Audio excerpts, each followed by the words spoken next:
ইয়াকতুল মুমিনান মুতাআম্মিদান ফাজাযাউহু জাহান্নাম, কেউ যদি কোনো মুমিনকে হত্যা করে তাহলে তার থাকার জায়গা জাহান্নাম।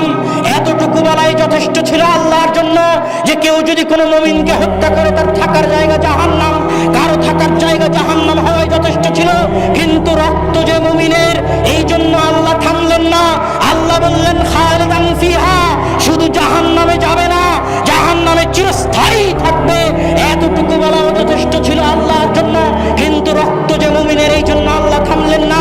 আল্লাহ বললেন গাযিবাল্লাহু আলাইহি, আল্লাহ তার উপর রাগান্বিত। কারো উপর আল্লাহর রাগান্বিত হওয়াটাই যথেষ্ট ছিল। কিন্তু রক্ত যে মুমিনের, এই জন্য আল্লাহ থামলেন না। আল্লাহ বললেন লানাহু, আল্লাহর অভিশাপ তার উপর বর্ষিত হোক। কারো উপর আল্লাহর অভিশাপ বর্ষিত হওয়া যথেষ্ট ছিল। কিন্তু রক্ত যে মুমিনের, এই জন্য আল্লাহ থামলেন না। আল্লাহ বললেন ওয়া'আদাল্লাহু লাহু আযাবান আযীমা, আল্লাহ তার জন্য কঠিন ও ভয়াবহ শাস্তি প্রস্তুত করে রেখেছেন শুধু একজন মুমিনকে হত্যা করার জন্য। আল্লাহ এতগুলো বিষয় বললেন। এক, জাহান্নামে যাবে। দুই, চিরস্থায়ী জাহান্নামে থাকবে। তিন, আল্লাহ তার উপর রাগান্বিত।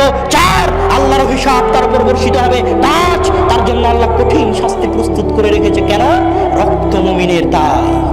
সহিহ সুনানে তিরমিজি 1398 নম্বর হাদিসে রাসূল সাল্লাল্লাহু আলাইহি ওয়াসাল্লাম বলছেন লাওয়ান্না আহলাস সামাই ওয়াল আরদি ইশতারাকু ফি দামি মুমিনিন, জেনে রাখো যদি আসমানের সকল ফেরেশতা, দুনিয়ার সকল মানুষ, সকল জিন, আদম থেকে নিয়ে কিয়ামত পর্যন্ত সকলে মিলে, সকল ফেরেশতা মিলে, সকল জিন মিলে আমার একজন মুমিন বান্দাকে হত্যা করে, লা কাত্তাহুমুল্লাহু লাহুম জামিআন ফিন-নার, তাহলে সকল মানুষকে, সকল জিনকে, সকল ফেরেশতাকে আল্লাহ একসাথে জাহান্নামে নিক্ষেপ করতে দ্বিধা করবেন না।